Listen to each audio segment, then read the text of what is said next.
Hello guys, ನಮಸ್ಕಾರ. Welcome to D plus Anand YouTube channel. E commerce business ಮನೆಯಲ್ಲೇ ಕುಳಿತು ತಿಂಗಳಿಗೆ ₹1,00,000 10 ಲಕ್ಷ ರೂಪಾಯಿಗೆ ಆರಾಮಾಗಿ ಗಳಿಸುವ ಬಿಸ್ನೆಸ್ ಯಾವುದು ಅಂತಂದ್ರೆ ಇ ಕಾಮರ್ಸ್ ಬಿಸ್ನೆಸ್. ಯಾಕಂತಂದ್ರೆ ಈಗ ನಮ್ದೊಂದು ಆಫ್ಲೈನ್ ಶಾಪ್ ಅದ ಅಂತಂದ್ರೆ ಅದ್ರ ಟೈಮಿಂಗ್ ಹೆಂಗಿರ್ತದ, ಬೆಳಿಗ್ಗೆ 10ರಿಂದ ಸಂಜೆ 8 ಗಂಟೆವರೆಗೂ ಇರ್ತದೆ. ಅಷ್ಟರೊಳಗೆ ಮಾತ್ರ ಕಸ್ಟಮರ್ ಬರಬೇಕು, ಅವಾಗ ಮಾತ್ರ ನಮಗೆ ಪ್ರಾಫಿಟ್ ಆಗ್ತದೆ. ಅದು ಇ ಕಾಮರ್ಸ್ ಬಿಸ್ನೆಸ್ ಮಾಡಿದ್ರೆ ಹೆಂಗಿರ್ತದ ಅಂತಂದ್ರೆ 24x7 ಯಾವ್ದು ಹಾಲಿಡೇ ಇರಲಿ, ವೀಕೆಂಡ್ ಇರಲಿ, ಗೌರ್ಮೆಂಟ್ ಹಾಲಿಡೇ ಇರಲಿ, ಏನೇ ಇದ್ರೂ ಕೂಡ ನಮ್ಮ ಆನ್ಲೈನ್ ಶಾಪ್ 24x7 ಕಸ್ಟಮರ್ಗೆ ಅವೈಲೇಬಲ್ ಇರ್ತದೆ. ಇದರಿಂದ customer can order at any time. Morning 2 ಆಗಿರ್ಬೋದು, 3 ಆಗಿರ್ಬೋದು, 5 ಆಗಿರ್ಬೋದು ಆರ್ಡರ್ ಮಾಡ್ಬೋದು. ಇದರಿಂದ ಕಸ್ಟಮರ್ಗೆ ಆಕ್ಸೆಸ್ ಇರೋದ್ರಿಂದ ಏನಾಗ್ತದೆ ಅಂತಂದ್ರೆ ಸೆಲ್ಲರ್ಗೆ ಜಾಸ್ತಿ ಪ್ರಾಫಿಟ್ ಬರ್ತದೆ, ಜಾಸ್ತಿ ಆರ್ಡರ್ ಬರ್ತದೆ ಅಂತೇಳಿ ಇ ಕಾಮರ್ಸ್ ಬಿಸ್ನೆಸ್ ಸ್ಕೇಲೇಬಲ್ ಇತ್ತು ಅಂತ ನಾವೆಲ್ಲ ತಿಳ್ಕೊಂಡಿದ್ವಿ. ಲಾಸ್ಟ್ 5 ವರ್ಷದೊಳಗಡೆ ಇ ಕಾಮರ್ಸ್ ಬಿಸ್ನೆಸ್ ಇಂದ ಸಾಕಷ್ಟು ಜನ ಗ್ರೋತ್ ಆಗಿರೋದು ನಾವು ನೋಡಿದ್ದೇವೆ. ಆದ್ರೆ ಈಗ ಏನಾಗಕತ್ತದ ಅಂತಂದ್ರೆ ಇ ಕಾಮರ್ಸ್ ಬಿಸ್ನೆಸ್ ಒಳಗಡೆ ಯಾರು ಸೆಲ್ ಮಾಡಕತ್ತಾರಲ್ಲ ಅವ್ರಿಗೆ ಪ್ರಾಫಿಟ್ ಬಿಡ್ರಿ, ಇಲ್ಲಿವರೆಗೂ ಆಗ್ತದಂತಹ ಲಾಸ್ ಏನದಲ್ಲ ಅದನ್ನ ರಿಕವರ್ ಮಾಡಕ್ಕೂ ಅವ್ರಿಗೆ ಆಗದಿರುವಂತ ಪರಿಸ್ಥಿತಿಗೆ ಅವ್ರು ತಲುಪಾಕತ್ತಾರೆ. ನೀವೇನಾದ್ರೂ ಈಗ ಆಲ್ರೆಡಿ ಇ ಕಾಮರ್ಸ್ ಬಿಸ್ನೆಸ್ ಒಳಗೆ ಇದ್ರೆ ನಿಮ್ಗೆ ಅಂಡರ್ಸ್ಟ್ಯಾಂಡಿಂಗ್ ಆಗ್ತದೆ ಏನೆಲ್ಲ ನಡೆದದ ಅಂತೇಳಿ. ಇನ್ ಕೇಸ್ ನೀವೇನಾದ್ರೂ ಹೊಸದಾಗಿ ಇ ಕಾಮರ್ಸ್ ಬಿಸ್ನೆಸ್ ಸ್ಟಾರ್ಟ್ ಮಾಡೋರು ಇದ್ರೆ ಈ ವಿಡಿಯೋ ನಿಮ್ಗೆ ಬಹಳ ಇಂಪಾರ್ಟೆಂಟ್ ಆಗ್ತದೆ. ಈ ವಿಡಿಯೋದೊಳಗಡೆ ನಾವು ಇ ಕಾಮರ್ಸ್ ಒಳಗಡೆ ಯಾಕೆ ಸೆಲ್ಲರ್ಸ್ ಲಾಸ್ ಆಗಾಕತ್ತದ, ಯಾವ ಕ್ಯಾಟಗರಿ ಒಳಗೆ ಲಾಸ್ ಆಗಾಕತ್ತದ, ಯಾವ ಪ್ಲಾಟ್ಫಾರ್ಮ್ ಒಳಗಡೆ ಜಾಸ್ತಿ ಲಾಸ್ ಆಗಾಕತ್ತದ, ಇನ್ ಕೇಸ್ ಅವ್ರಿಗೆ ಜಾಸ್ತಿ ಲಾಸ್ ಆಗಾಕತ್ತದಲ್ಲ ಇದನ್ನ ರಿಕವರ್ ಮಾಡ್ಬೇಕಂದ್ರೆ ಏನೆಲ್ಲ ಪಾಸಿಬಿಲಿಟೀಸ್ ಅದಾವ ಅನ್ನೋದ್ರ ಬಗ್ಗೆ ನಾವು ಮಾತಾಡಕತ್ತೇವಿ. ನೀವು ಇನ್ನೂವರೆಗೂ ನಮ್ಮ ಚಾನಲ್ನ ಸಬ್ಸ್ಕ್ರೈಬ್ ಮಾಡಿಲ್ಲ ಅಂತಂದ್ರೆ ದಯವಿಟ್ಟು ಸಬ್ಸ್ಕ್ರೈಬ್ ಮಾಡಿ. ಈಗ ಸ್ಟಾರ್ಟಿಂಗ್ ನಾವು ನೋಡ್ಬೇಕು ಅಂತಂದ್ರೆ ಇ ಕಾಮರ್ಸ್ ಬಿಸ್ನೆಸ್ ಒಳಗಡೆ ಸೆಲ್ಲರ್ಸ್ಗೆ ಎಲ್ಲಿ ಜಾಸ್ತಿ ಲಾಸ್ ಆಗಾಕತ್ತದ ಅಂತಂದ್ರೆ customer returns and RTO. Customer returns and RTO ಅಂತಂದ್ರೆ ಇನ್ ಸಿಂಪಲ್ ವರ್ಡ್ಸ್ ಏನ್ ಮಾಡ್ಬೇಕಂತಂದ್ರೆ ನಾವು ಕಳಿಸಿರುವಂತ ಐಟಮ್ ವಾಪಸ್ ನಮ್ಮ ಮನೆಗೆ ಬರ್ತದ. ಸೊ ಇದರಿಂದ ಏನಾಗ್ತದೆ, ಸೆಲ್ಲರ್ಸ್ಗೆ ಲಾಸ್ ಆಗ್ತದ. ಈ ಕಸ್ಟಮರ್ ರಿಟರ್ನ್ಸ್ ಮತ್ತು RTO ಅಂತ ಎರಡಾಗಿ ಡಿವೈಡ್ ಮಾಡಿದ್ದೇವೆ ಅಂತಂದ್ರೆ ಕಸ್ಟಮರ್ ರಿಟರ್ನ್ಸ್ ಅಂದ್ರೆ ನಿಮ್ಗೊಂದು ಆರ್ಡರ್ ಬರ್ತದ, ನೀವು ಅದನ್ನ ರಿಸೀವ್ ಮಾಡ್ಕೋತೀರಿ, ಆರ್ಡರ್ ಪ್ರೊಸೆಸ್ ಆಗ್ತದೆ, ಪ್ಯಾಕ್ ಮಾಡ್ತೀರಿ, ಡೆಲಿವರಿಗೆ ಆಗಿ ಕೊಡ್ತೀರಿ, ಅವ್ರು ತಗೊಂಡು ಹೋಗಿ ಡೆಲಿವರಿ ಮಾಡಕ್ ಹೋಗ್ತಾರೆ, ಕಸ್ಟಮರ್ ತಗೋತಾರೆ, ಓಪನ್ ಮಾಡಿ ನೋಡ್ತಾರ, ಅವ್ರಿಗೆ ಕ್ವಾಲಿಟಿ ಲೈಕ್ ಆಗದೆ ಇರ್ಬೋದು, ಕಲರ್ ಲೈಕ್ ಆಗದೆ ಇರ್ಬೋದು, ಅಥವಾ ಅವ್ರು ಕೊಟ್ಟಿರುವಂತ ಪ್ರೈಸ್ ಅವ್ರಿಗೆ ಹೈ ಅನಿಸ್ಬೋದು. ಇದರಿಂದ ಏನ್ ಮಾಡ್ತಾರೆ ಅಂತಂದ್ರೆ ಕಸ್ಟಮರ್ ಇದನ್ನ ರಿಟರ್ನ್ ಮಾಡ್ತಾರೆ. ರಿಟರ್ನ್ ಮಾಡಿದಾಗ ಏನಾಗ್ತದೆ, ಆ ಐಟಮ್ ವಾಪಸ್ ಯಾರು ಸೆಲ್ ಮಾಡಿರಲ್ಲ ಅವ್ರಿಗೆ ಬರ್ತದೆ. ಏನ್ ಬಿಟ್ವೀನ್ ಟ್ರಾನ್ಸಿಟ್ ಆಗ್ತದೆ, ಇದ್ರ ಖರ್ಚು ಎಲ್ಲರಿಂದ ಸೆಲ್ಲರ್ ಬೇರ್ ಮಾಡ್ಬೇಕಾಗ್ತದೆ. ಇದರಿಂದ ಏನಾಗ್ತದೆ ಅಂತಂದ್ರೆ ಒಂದು ಐಟಮ್ ಹೋಗಿ ವಾಪಸ್ ಬಂತು ಅಂತಂದ್ರೆ ಡೆಲಿವರಿ ಚಾರ್ಜ್ ಮಿನಿಮಮ್ ₹100 to ₹200 ಹೋಗ್ತದೆ. ಇದು ಸೆಲ್ಲರ್ಗೆ ಲಾಸ್ ಆಗ್ತದ. ಸೆಕೆಂಡ್ ಇನ್ನೊಂದು ಏನದ RTO, ರಿಟರ್ನ್ ಟು ಒರಿಜಿನ್ ಅಂತಂದ್ರೆ ಹೆಂಗದ ಅಂತಂದ್ರೆ ನಿಮ್ಗೊಂದು ಆರ್ಡರ್ ಬರ್ತದ, ನೀವು ಪ್ರೊಸೆಸ್ ಮಾಡ್ತೀರಿ, ಪ್ಯಾಕ್ ಮಾಡ್ತೀರಿ, ಡೆಲಿವರಿ ಕೊಡ್ತೀರಿ, ಡೆಲಿವರಿಗೆ ಹೋಗ್ತದ. ಆದ್ರೆ ಕಸ್ಟಮರ್ ಮನಿಗೆ ಮುಟ್ಟಿದ ಮೇಲೆ ಅಲ್ಲಿ ರಿಸೀವ್ ಮಾಡಕ್ ಯಾರು ಇರೋದಿಲ್ಲ, ಅಥವಾ ಕೆಲವೊಂದ್ಸಲ ಏನಾಗ್ತದ ಅಂದ್ರೆ ಕಸ್ಟಮರ್ಗೆ ಆರ್ಡರ್ ಬ್ಯಾಡ್ ಆಗ್ತದ, ಯಾವುದೋ ಒಂದು ರೀಸನ್ ದಿಂದ ಕಸ್ಟಮರ್ ಅಕ್ಸೆಪ್ಟ್ ಮಾಡೋದಿಲ್ಲ. ಇದರಿಂದ ಏನಾಗ್ತದ ಅಂತ ಸೇಮ್ ಪ್ಯಾಕೇಜ್ ವಾಪಸ್ ಸೆಲ್ಲರ್ ಬರ್ತದ. ಇದನ್ನ RTO ಅಂತ ಕರಿತೇವಿ.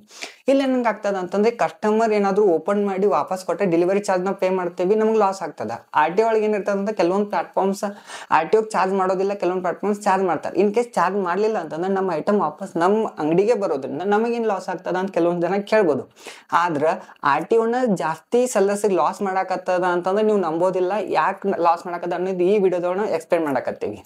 ಇನ್ನು ಪ್ಲಾಟ್ಫಾರ್ಮ್ಸ್ ನೋಡಿದ್ರ ಯಾವೆಲ್ಲ ಪ್ಲಾಟ್ಫಾರ್ಮ್ಸ್ ನಮ್ಗೆ ಅವೈಲೇಬಲ್ ಅದಾವ ಅಂತ ನಾವು ಬೇಸಿಕ್ಲಿ ನೋಡಿದ್ರೆ ಮೀಶೋ, ಫ್ಲಿಪ್ಕಾರ್ಟ್, ಅಮೆಝಾನ್ ಅದಾವ. ಈ ಮೀಶೋದೊಳಗಡೆ ಬೈ ಮಾಡುವಂತ ಕಸ್ಟಮರ್ಸ್ ಮೆಂಟಾಲಿಟಿ ಯಾವ ತರ ಅದ ಅಂತ ನೀವು ನೋಡಿದ್ರ, ಇನ್ನು ಮೀಶೋ ವೆಬ್ಸೈಟ್ಗೆ ಹೋಗಿ ನೋಡಿದ್ರೆ ಎಲ್ಲಾನು ಲೋ ಕಾಸ್ಟ್ ಐಟಮ್ಗಳು ಸಿಗ್ತಾವ ನಿಮಗೆ. ಈ ಕಾಂಬೋ ಪ್ಯಾಕ್ಗಳಾಗಿರ್ಬೋದು, ಈಗ ಒಂದು T-ಶರ್ಟ್ ತಗೋತೀನಿ ಅಂತಂದ್ರೆ ₹500 ಪ್ಯಾಕ್ ಆಫ್ 4 ಸಿಗ್ತದೆ. ಪ್ಯಾಕ್ ಆಫ್ 4 ₹500 ತಗೋಂತಹ ಬಾಯರ್ಸ್ ಅದಾರಲ್ಲ ಅವ್ರ ಮೆಂಟಾಲಿಟಿ ಯಾವ ತರ ಇರ್ತದ. ಈಗ ಟೈರ್ 1 ಟೈರ್ 2 ಸಿಟಿ ಒಳಗಡೆ ಕಸ್ಟಮರ್ಸ್ ಹೆಂಗದಾರ ಅಂತಂದ್ರೆ ಆನ್ಲೈನ್ ಪ್ಲಾಟ್ಫಾರ್ಮ್ ಸ್ವಲ್ಪ ಅಡ್ಜಸ್ಟ್ ಆಗಿದ್ದಾರೆ, ಕಂಫರ್ಟೇಬಲ್ ಅದಾರ. ಆದ್ರೆ ಇನ್ನೂ ಸಣ್ಣ ಸಣ್ಣ ವಿಲೇಜ್ಗಳಾಗಿರ್ಬೋದು ಅಥವಾ ಸಣ್ಣ ಸಿಟಿ ಒಳಗಿರುವಂತಹ ಜನಕ್ಕೆ ಹೆಂಗದ ಅಂತಂದ್ರೆ ನಾವು ಆನ್ಲೈನ್ ಒಳಗೆ ಆರ್ಡರ್ ಮಾಡಿದ್ರೆ ಅದು ನಮಗೆ ಬರ್ತದ ಇಲ್ಲೋ, ಬಂದ್ರೆ ಕ್ವಾಲಿಟಿ ಐಟಮ್ ಬರ್ತದ ಇಲ್ಲೋ, ಇನ್ ಕೇಸ್ ನಾವು ಪೇ ಮಾಡಿದ್ರೆ ನಮ್ಗೆ ಅವ್ರು ವಾಪಸ್ ಐಟಮ್ ಕೊಡ್ಲಿಲ್ಲ ಅಂದ್ರೆ ಏನ್ ಮಾಡ್ಬೇಕು ಅನ್ನೋ ಸಾಕಷ್ಟು ಕ್ವಶನ್ ದಿಂದ ಜನ ಏನ್ ಮಾಡ್ತಾರ ಅಂತಂದ್ರೆ cash on delivery option choose ಮಾಡ್ತಾರೆ. ಕಸ್ಟಮರ್ ಮೆಂಟಾಲಿಟಿ ಹೆಂಗಿರ್ತದ ಅಂದ್ರೆ ಲೋ ಕಾಸ್ಟ್ ಐಟಮ್ ಬೈ ಮಾಡಕತ್ತೀನಿ, ಕ್ಯಾಶ್ ಆನ್ ಡೆಲಿವರಿ ಅದ ಅನ್ನೋದ್ರಿಂದ ಏನಾಗ್ತದ ಅಂತಂದ್ರೆ ಈಗ ಮನಿಗೆ ಬಂತಂದ್ರೆ ಅದನ್ನ ಅವ್ರು ರಿಸೀವ್ ಮಾಡೋದೇ ಇಲ್ಲ. ಈ ಮೀಶೋದೊಳಗೆ ಬರುವಂತಹ ಔಟ್ ಆಫ್ 10 ಆರ್ಡರ್ಸ್ ಏನದಾವಲ್ಲ ಅದ್ರೊಳಗಡೆ 9 ಆರ್ಡರ್ಸ್ ಕ್ಯಾಶ್ ಆನ್ ಡೆಲಿವರಿನ ಇರ್ತಾವೆ. ಇದರಿಂದ ಏನಾಗ್ತದ ಅಂತಂದ್ರೆ ಕಸ್ಟಮರ್ ಡೆಲಿವರಿನ ಅಕ್ಸೆಪ್ಟ್ ಮಾಡ್ದ ರಿಜೆಕ್ಟ್ ಮಾಡುವಂತ ಚಾನ್ಸಸ್ ಜಾಸ್ತಿ ಇರ್ತದೆ. ಇದರಿಂದ ಏನಾಗೈತದ ಅಂತಂದ್ರೆ ಮೀಶೋದಾಗ ಸೆಲ್ ಮಾಡುವಂತಹ ಸೆಲ್ಲರ್ಸ್ಗೆ ಅವ್ರಿಗೆ ಬರುವಂತಹ 10 ಆರ್ಡರ್ ಮಿನಿಮಮ್ 30 to 40% ಆರ್ಡರ್ ಏನದಾವ RTO ಬರ್ತದ. ಅದಲ್ಲದೆ ಇನ್ನೊಂದು ಹೆಂಗದ ಅಂತಂದ್ರೆ ಓಪನ್ ಮಾಡಿದ್ಮೇಲೆ ಕಸ್ಟಮರ್ ರಿಟರ್ನ್ ಮಾಡುವಂಥ ಚಾನ್ಸು ಜಾಸ್ತಿ ಅದ. ಇದರಿಂದ ಏನಾಗಿದೆ ಅಂದ್ರೆ ಆನ್ಲೈನ್ ಸೆಲ್ಲರ್ಸ್ಗೆ ಲಾಸ್ ಆಗಕತ್ತದ. ನೆಕ್ಸ್ಟ್ ಪ್ಲಾಟ್ಫಾರ್ಮ್ನ ಬಂದರೆ ಫ್ಲಿಪ್ಕಾರ್ಟ್ ಒಳಗಡೆ ಹೆಂಗದ ಅಂತಂದ್ರೆ ಮೀಶೋ ಕಂಪೇರ್ ಮಾಡಿದ್ರೆ ಕ್ಯಾಶ್ ಆನ್ ಡೆಲಿವರಿ ಸ್ವಲ್ಪ ಕಡಿಮೆ ಅದ. ಮೀಶೋದೊಳಗಡೆ 9 ಆರ್ಡರ್ಸ್ ಕ್ಯಾಶ್ ಆನ್ ಡೆಲಿವರಿ ಬಂದ್ರೆ ಫ್ಲಿಪ್ಕಾರ್ಟ್ ಒಳಗಡೆ 6 to 7 orders cash on delivery ಬರ್ತಾವ. ಪ್ರೀಪೇಯ್ಡ್ ಆರ್ಡರ್ಸ್ 3 ಬರ್ತಾವ. ಈ ಪ್ರೀಪೇಯ್ಡ್ ಆರ್ಡರ್ಸ್ ಹೆಂಗಿರ್ತಾವ ಅಂತಂದ್ರೆ ಅವ್ರಿಗೆ ನೆಸಸರಿ ಇರ್ತದೆ, ಅವ್ರಿಗೆ ಬೇಕಾಗ್ಯದ. ಸೊ ಅದಕ್ಕಾಗಿ ಅವ್ರು ಆಲ್ರೆಡಿ ಪೇ ಮಾಡಿರ್ತಾರೆ. ಇದರಿಂದ ಅವ್ರು ರಿಜೆಕ್ಟ್ ಮಾಡುವಂಥ ಚಾನ್ಸ್ ಕಡಿಮೆ ಅದ. ಅದು ಎಲ್ಲಿ ಕ್ಯಾಶ್ ಆನ್ ಡೆಲಿವರಿ ಬರ್ತದಲ್ಲ ಅಲ್ಲಿ ಕಸ್ಟಮರ್ ರಿಜೆಕ್ಟ್ ಮಾಡುವಂಥ ಚಾನ್ಸ್ ಜಾಸ್ತಿ ಇರ್ತದೆ. ಇದರಿಂದ ಏನಾಗ್ತದೆ ಅಂತ ಫ್ಲಿಪ್ಕಾರ್ಟ್ ಒಳಗೆ ನಾವು ಕಂಪೇರ್ ಮಾಡಿದ್ರೆ ಮೀಶೋ ಕಂಪೇರ್ ಮಾಡಿದ್ರೆ ಫ್ಲಿಪ್ಕಾರ್ಟ್ ಒಳಗಡೆ ಸ್ವಲ್ಪ ರಿಟರ್ನ್ಸ್ ಕಡಿಮೆ ಅದಾವ. ಆದರೂ ಕ್ಯಾಶ್ ಆನ್ ಡೆಲಿವರಿ ಕಡಿಮೆ ಇರೋದ್ರಿಂದ ರಿಟರ್ನ್ಸ್ ಕಡಿಮೆ ಕಾಣ್ತದ. ಇಲ್ಲಿ ಹೆಂಗದ ಅಂತಂದ್ರೆ 30 to 20% ಮಿನಿಮಮ್ ನಮ್ಗೆ RTO ಬಂದೇ ಬರ್ತದ. ಈಗ ಅಮೆಝಾನ್ದೊಳಗೆ ನಾವು ಕಂಪೇರ್ ಮಾಡಿದ್ರೆ ಈಗ ಫ್ಲಿಪ್ಕಾರ್ಟ್ ಮೀಶೋದೊಳಗಡೆ ಹೆಂಗೆ ಜಾಸ್ತಿ ಕ್ಯಾಶ್ ಆನ್ ಡೆಲಿವರಿ ಅದ ಅಮೆಝಾನ್ದೊಳಗೆ ಸ್ವಲ್ಪ ಕಡಿಮೆ ಅದ. ಯಾಕಂತಂದ್ರೆ ಅಮೆಝಾನ್ ಪ್ಲಾಟ್ಫಾರ್ಮ್ನಲ್ಲಿ ಜಾಸ್ತಿ ಜನ ನಂಬಿಕೆ ಇಟ್ಟಾರೆ. Tier 1 Tier 2 ಸಿಟಿ ಒಳಗಡೆ ಈಗ ನಾವು ಅಮೆಝಾನ್ ಪ್ರೈಮ್ ಮೆಂಬರ್ಸ್ ನೋಡ್ತೀವಿ. ಅದೇ ಪ್ರಕಾರ ಪ್ರತಿಯೊಂದು ಹಳ್ಳಿ ಒಳಗೂ ಹೆಂಗದ ಅಂತಂದ್ರೆ ಅಮೆಝಾನ್ ಮೇಲೆ ನಂಬಿಕೆ ಅದ. ಇದರಿಂದ ಏನಾಗ್ತದೆ ಅಂತಂದ್ರೆ ಅಮೆಝಾನ್ದೊಳಗೆ ಜನ ಪ್ರೀಪೇಯ್ಡ್ ಆರ್ಡರ್ಸ್ ಬಾಯ್ ಮಾಡಕ್ಕೆ ರೆಡಿ ಅದಾರ. ಅಲ್ಲಿ ಹೆಂಗದ ಅಂತಂದ್ರೆ ಇನ್ ಕೇಸ್ ಆರ್ಡರ್ ನಮ್ಮ ಮನೆಗೆ ಬರಲಿಲ್ಲ, ಡೆಲಿವರಿ ಡೇಟ್ ಏನು ಪ್ರಾಮಿಸ್ ಮಾಡಿ ಅದಕ್ಕೆ ಬರಲಿಲ್ಲ ಅಂತಂದ್ರೆ ನಾವು ಆರ್ಡರ್ ಕ್ಯಾನ್ಸಲ್ ಮಾಡಿದ್ರೆ ನನ್ನ ಅಮೌಂಟ್ ನಂಗೆ ವಾಪಸ್ ರಿಫಂಡ್ ಆಗ್ತದ. ನಾ ಏನಾದರೂ ರಿಟರ್ನ್ ಮಾಡಿದ್ರೆ ಅವ್ರು ಈಸಿಲಿ ಅಕ್ಸೆಪ್ಟ್ ಮಾಡ್ತಾರೆ ಅಂತೇಳಿ ಅಮೆಝಾನ್ ಮ್ಯಾಗ ಕಾನ್ಫಿಡೆಂಟ್ ಅದಲ್ಲ.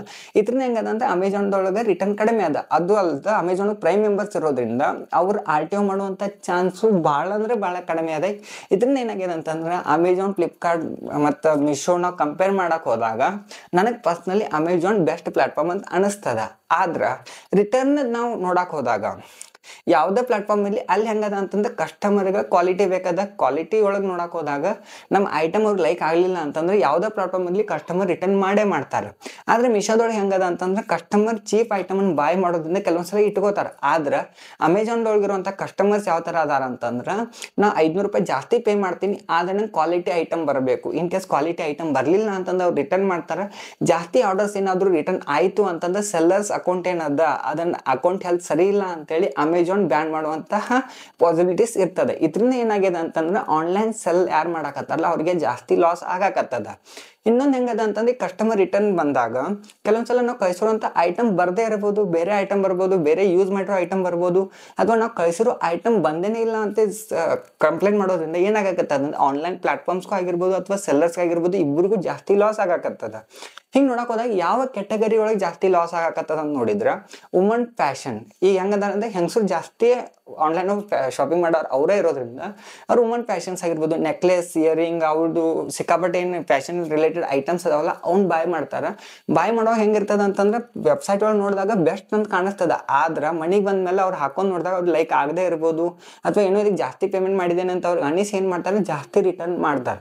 ಸೆಕೆಂಡ್ ಕ್ಯಾಟಗರಿ ನಾವು ಜಾಸ್ತಿ ರಿಟರ್ನ್ ಬರೋದು ನೋಡಿದ್ರೆ ಫುಟ್ವೇರ್ ಒಳಗೆ ಬರ್ತದ. ಆನ್ಲೈನ್ ಒಳಗೆ ಚೆಕ್ ಮಾಡ್ಬೇಕಾದ್ರೆ ಬೆಸ್ಟ್ ಕಾಣ್ತದ, ಸೈಜ್ ಎಲ್ಲ ನೋಡ್ತೀವಿ, ಆರ್ಡರ್ ಮಾಡ್ತೀವಿ. ಮನೆಗೆ ಬಂದ್ಮೇಲೆ ನಾವು ಅದ್ರೊಳಗೆ ಯೂಸ್ ಮಾಡಕ್ ಹೋದಾಗ ಏನಾಗ್ತದ ಅಂತ ಸೈಜ್ ಫಿಟ್ ಆಗೋದಿಲ್ಲ. ಅದಕ್ಕಾಗಿ ಏನ್ ಮಾಡ್ತದೆ ಜಾಸ್ತಿ ರಿಟರ್ನ್ ಅಲ್ಲಿಂದ ಬರ್ತದ. ನೆಕ್ಸ್ಟ್ ನಾವು ನೋಡಿದ್ರೆ ಸ್ಕಿನ್ ಕೇರ್ ಒಳಗೆ ಬರ್ತದ.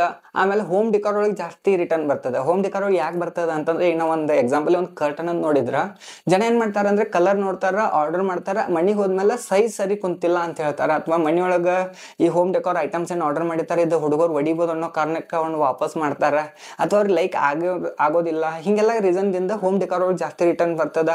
ಆಮೇಲೆ ಕಿಡ್ಸ್ ಮತ್ತು ಟಾಯ್ಸ್ ಕೆಟಗರೀಸ್ ಅಂದ್ರೆ ಅದ್ರೊಳಗೆ ಜಾಸ್ತಿ ರಿಟರ್ನ್ ಬರ್ತದೆ. ಹೆಂಗಂತಂದ್ರೆ ಕೆಲವೊಂದ್ಸಲ ಹುಡುಗರು ಸಮಾಧಾನ ಮಾಡೋ ಸಲುವಾಗಿ ನಾವು ಆನ್ಲೈನ್ ಒಳಗೆ ಆರ್ಡರ್ ಮಾಡಕತ್ತೀನಿ ನೋಡಂತ ಹೋಗೊಂದು ಪ್ರೂಫ್ ತೋರಿಸೋ ಸಲುವಾಗಿ ಆರ್ಡರ್ ಮಾಡ್ತಾರೆ. ಸ್ವಲ್ಪ ದಿನ ಆದ್ಮೇಲೆ ಮರೆತು ಬಿಡ್ತಾರೆ ನಾವು ಆರ್ಡರ್ ಮಾಡಿದ್ದೇನೆ ಅನ್ನೋದು. ಯಾವಾಗ ಡೆಲಿವರಿಗೆ ಅವ್ರ ಮನೆ ಮುಂದೆ ಹೋಗ್ತಾರಲ್ಲ ಅವಾಗ ಓ ಸಾರಿ ನಾವು ಬೈ ಮಿಸ್ಟೇಕ್ಲಿ ಆರ್ಡರ್ ಮಾಡಿದೀವಿ ಅಥವಾ ಹುಡುಗರು ಆರ್ಡರ್ ಮಾಡಿದಾವ ನಮಗೆ ಅದು ಗೊತ್ತಿಲ್ಲ ಅಂತೇಳಿ ಕ್ಯಾನ್ಸಲ್ ಮಾಡ್ತಾರೆ.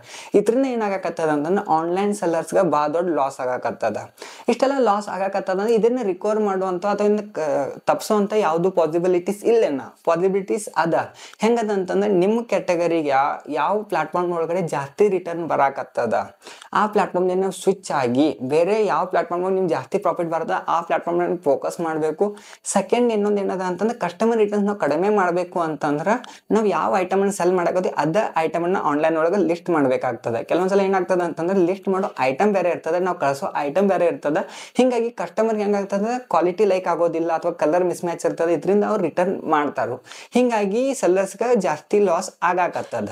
ಇದನ್ನೆಲ್ಲ ಬಿಟ್ಟು ಕಸ್ಟಮರ್ಸ್ ಏನಾದರೂ ಜಾಸ್ತಿ ರಿಟರ್ನ್ ಮಾಡಾಕತ್ತಾರ ನಾವು ಓನ್ ವೆಬ್ಸೈಟ್ ಮಾಡಿದ್ರೆ ಹೆಂಗಂತ ನೀವೇನಾದ್ರೂ ಫೀಲಿಂಗ್ ಒಳಗಿದ್ರೆ ಓನ್ ವೆಬ್ಸೈಟ್ ಮಾಡ್ಬೋದು. ಆದ್ರೆ ಓನ್ ವೆಬ್ಸೈಟ್ ಒಳಗೆ ಏನು ದೊಡ್ಡ ಪ್ರಾಬ್ಲಮ್ ಅದ ಅಂತಂದ್ರೆ ಈಗ ಅಮೆಝಾನ್, ಫ್ಲಿಪ್ಕಾರ್ಟ್, ಮೀಶೋ ಕಂಪೇರ್ ಮಾಡಿದಾಗ ಜನ ಅಮೆಝಾನ್ ಸ್ವಲ್ಪ ಟ್ರಸ್ಟ್ ಮಾಡ್ತಾರೆ, ಮೀಶೋನ್ ಸ್ವಲ್ಪ ಕಡಿಮೆ ಮಾಡ್ತಾರೆ, ಫ್ಲಿಪ್ಕಾರ್ಟ್ ಅನ್ನು ಟ್ರಸ್ಟ್ ಮಾಡ್ತಾರೆ, ಹಿಂಗೆಲ್ಲ ನಮಗೆ ಮಾತಾಡ್ಬೋದು. ಅದೇ ಪ್ರಕಾರ ಓನ್ ವೆಬ್ಸೈಟ್ ಆಯಿತು ಅಂತಂದ್ರೆ ಓನ್ ವೆಬ್ಸೈಟ್ನ ಕಸ್ಟಮರ್ ಲೈಕ್ ಮಾಡಿ ಟ್ರಸ್ಟ್ ಮಾಡೋ ಲೆವೆಲ್ ಭಾಳ ದೂರ ಹೋಗ್ತದೆ. ನಮ್ದು ಒಂದು ಬ್ರ್ಯಾಂಡ್ ಕ್ರಿಯೇಟ್ ಆಗೋವರೆಗೂ ಕಸ್ಟಮರ್ ನಮ್ಮ ವೆಬ್ಸೈಟ್ ಟ್ರಸ್ಟ್ ಮಾಡೋದಿಲ್ಲ. ಇದರಿಂದ ಏನಾಗ್ತದೆ ಅಂತಂದ್ರೆ ಓನ್ ವೆಬ್ಸೈಟ್ ಮಾಡಿದ್ರೆ ಔಟ್ ಆಫ್ 10 ಆರ್ಡರ್ಸ್ 10 ಆರ್ಡರ್ಸ್ ಅನ್ನು ಕ್ಯಾಶ್ ಆನ್ ಡೆಲಿವರಿ ಬರ್ತದೆ. ಇದರಿಂದ ಜಾಸ್ತಿ RTO ಆಗುವಂತ ಚಾನ್ಸ್ ಅದ. ಇಲ್ಲ ಅಂತಂದ್ರೆ each and every order customer call ಮಾಡಿ ಕನ್ಫರ್ಮೇಶನ್ ಕೇಳಬೇಕಾಗ್ತದ. ಇದನ್ನ ಅವಾಯ್ಡ್ ಮಾಡಬೇಕು ಅಂತಂದ್ರೆ ನಾವು ಏನ್ ಮಾಡ್ಬೋದು ಅಂತಂದ್ರೆ ಜಾಸ್ತಿ ಪ್ರೀಪೇಡ್ ಆರ್ಡರ್ಸ್ ಕಡೆ ಕಸ್ಟಮರ್ನ ತಗೊಂಡು ಹೋಗ್ಬೇಕು. ಈಗ ನಮ್ದು ಓನ್ ವೆಬ್ಸೈಟ್ ಇತ್ತು ಅಂತಂದ್ರೆ ಕಸ್ಟಮರ್ ಜಾಸ್ತಿ ಪ್ರೀಪೇಡ್ ಆರ್ಡರ್ಸ್ ತಗೊಂಡಂಗೆ ಹೋಗೋದಾ. ಈಗ ನಾವು ಏನಾದ್ರು ಕ್ಯಾಶ್ ಆನ್ ಡೆಲಿವರಿ 500 ರೂಪಾಯಿ ಐಟಮ್ ಸೆಲ್ ಮಾಡಾಕತ್ತೀವಿ ಅಂತಂದ್ರೆ ನೀವೇನಾದ್ರು ಪ್ರೀಪೇಡ್ ಆರ್ಡರ್ ಆಯ್ತು ಅಂತ ನಾವು 400 ರೂಪೀಸ್ ಕೊಡ್ತೇವಿ. ಅಥವಾ ನೀವೇನಾದ್ರು ಆನ್ಲೈನ್ ಪೇಮೆಂಟ್ ಆಲ್ರೆಡಿ ಮಾಡಿದ್ರ ನಾವು ನಿಮಗೆ 50 ರೂಪೀಸ್ 100 ರೂಪೀಸ್ ಒಂದು ಡಿಸ್ಕೌಂಟ್ ಕೂಪನ್ ಕೊಡ್ತೇವೆ. ಇದನ್ನ ನೀವು ನೆಕ್ಸ್ಟ್ ಆರ್ಡರ್ ಯೂಸ್ ಮಾಡ್ಬೋದು ಅಥವಾ ಇದೇ ಆರ್ಡರ್ ನೀವು ಅಪ್ಲೈ ಮಾಡ್ಬೋದು. ಈ ತರ ಆಫರ್ಗಳನ್ನ ಕೊಟ್ಟು ಕಸ್ಟಮರ್ನ ಪ್ರಿಪೇರ್ಡ್ನ ಸ್ವಿಚ್ ಮಾಡಿದ್ವಿ ಅಂತಂದ್ರೆ ಕಸ್ಟಮರ್ RTO ಮಾಡೋದನ್ನ ಸ್ವಲ್ಪ ಕಡಿಮೆ ಮಾಡ್ಬೋದು. ಅದಾದ ತಕ್ಷಣ ಪ್ರಿಪೇರ್ಡ್ ಮಾಡಿದ್ರು ಅಂತಂದ್ರೆ ಕ್ವಾಲಿಟಿ ಬಯರ್ಸ್ ಅದಾರಂತ ಸ್ವಲ್ಪ ಅಂಡರ್ಸ್ಟ್ಯಾಂಡಿಂಗ್ ಆಗ್ತದೆ. ಇದರಿಂದ ಏನಾಗ್ತದೆ ಅಂತಂದ್ರೆ ಸ್ವಲ್ಪ RTO ಕಡಿಮೆ ಮಾಡ್ಬೋದು. ಬಟ್ ರಿಟರ್ನ್ ನಾವು ಕಡಿಮೆ ಮಾಡಕ್ ಬರೋದಿಲ್ಲ. ರಿಟರ್ನ್ ನಾವು ಕಡಿಮೆ ಮಾಡಬೇಕು ಅಂತಂದ್ರೆ ಒಂದು ಆಪ್ಷನ್ ಏನದ ಅಂತಂದ್ರೆ ಯಾವ ಐಟಮ್ ಮಾರಾಕತ್ತೀವಿ ಅದನ್ನ ಲಿಸ್ಟ್ ಮಾಡಬೇಕು, ಐಟಮ್ ಡೆಸ್ಕ್ರಿಪ್ಷನ್ ಬರೀಬೇಕು, ರಿಲೇಟೆಡ್ ಇನ್ಫಾರ್ಮೇಶನ್ಸ್ ಏನೇನು ಅದನ್ನೆಲ್ಲ ಕೊಡಬೇಕು. ಆದ್ಮೇಲೆ ರಿಟರ್ನ್ ಮತ್ತು ರಿಫಂಡ್ ಪಾಲಿಸಿ ಏನದ ಅದನ್ನ ಹೇಳಬೇಕು. ಇಷ್ಟೆಲ್ಲ ಆದ್ಮೇಲೆ ಕಸ್ಟಮರ್ಸ್ ಏನ್ ಮಾಡ್ತಾರಂತ ಕೆಲವೊಂದ್ ಸಾರಿ ಆರ್ಡರ್ ಮಾಡ್ತಾರ, ಆಮೇಲೆ ನಾವು ರಿಟರ್ನ್ ತಗೊಳ್ಳೋದಿಲ್ಲ, ರಿಫಂಡ್ ತಗೋದಿಲ್ಲ ಅಂದ್ಮೇಲೆ ಅವ್ರು ನಮ್ಮ ಜೊತೆ ಜಗಳಾಡಕ್ ಬರ್ತಾರೆ. ಇದರಿಂದ ಏನಾಗ್ತದೆ ಅಂದ್ರೆ ಕಸ್ಟಮರ್ ಜೊತೆ ರಿಲೇಶನ್ಶಿಪ್ ಕೆಡ್ತದೆ. ಇದೆಲ್ಲ ಇಶ್ಯೂಸ್ ನೋಡಿದಾಗ ಏನಾಗಕತ್ತದ ಅಂತಂದ್ರೆ ಆನ್ಲೈನ್ ಒಳಗೆ ಯಾವ ಸೆಲ್ ಮಾಡಕತ್ತ ಆ ಸೆಲ್ಲರ್ಗೆ ಜಾಸ್ತಿ ಲಾಸ್ ಆಗಕತ್ತದ. ಹಂಗಂತೇಳಿ ನಾವು ಆನ್ಲೈನ್ ಬಿಟ್ಟು ಆಫ್ಲೈನ್ ಮ್ಯಾಗ ಫೋಕಸ್ ಮಾಡೋಣ ನೋಡಕ್ ಹೋದಾಗ ಇಲ್ಲ. ಯಾಕಂದ್ರೆ ಕ್ವಿಕ್ ಕಾಮರ್ಸ್, ಇ ಕಾಮರ್ಸ್ ಇದು ಫ್ಯೂಚರ್ ಇರೋದ್ರಿಂದ ಸಾಕಷ್ಟು ಜನ ಈ ಪ್ಲಾಟ್ಫಾರ್ಮ್ ಮೂವ್ ಆಗೋದ್ರಿಂದ ನಾವೇನಾದ್ರೂ ಆನ್ಲೈನ್ ಹೋಗ್ಲಿಲ್ಲ ಅಂತಂದ್ರೆ ಲಾಸ್ ಆಗ್ತದ. ಆದ್ರ ಈ ವಿಡಿಯೋದೊಳಗೆ ನಾವು ಸಿಕ್ಕಾಪಟ್ಟೆ ಕೆಟಗರಿ ಒಳಗೆ ಲಾಸ್ ಆಗಕತ್ತದ, RTO ಜಾಸ್ತಿ ಅದ, ರಿಟರ್ನ್ ಜಾಸ್ತಿ ಅದ ಅಂತ ಹಿಂಗೆ ಹೇಳಕತ್ತೀವಿ. ಇಷ್ಟೆಲ್ಲಾನು ಲಾಸ್ ಇತ್ತು ಅಂತಂದ್ರೆ why we should start e commerce business ಈ ಕ್ವಶನ್ ಬರ್ತದಲ್ಲ. ನಿಮ್ಗೆ ಏನಾದ್ರು ಇ ಕಾಮರ್ಸ್ ಬಿಸ್ನೆಸ್ ಸ್ಟಾರ್ಟ್ ಮಾಡೋದಂದ್ರೆ ಯಾವ ಕೆಟಗರಿ ಒಳಗೆ ಜಾಸ್ತಿ ಪ್ರಾಫಿಟ್ ಅದ ಅನ್ನುವಂತಹ ಇನ್ಫಾರ್ಮೇಶನ್ ಏನಾದ್ರು ಬೇಕಿತ್ತಂದ್ರೆ ಕಮೆಂಟ್ ಮಾಡ್ರಿ, ಅದಕ್ಕೆ ಆನ್ಸರ್ ಮಾಡುವಂತ ಪ್ರಯತ್ನ ನಾ ಮಾಡ್ತೀನಿ. ವಿಡಿಯೋ ನೋಡಿದ್ದಕ್ಕೆ ಧನ್ಯವಾದ.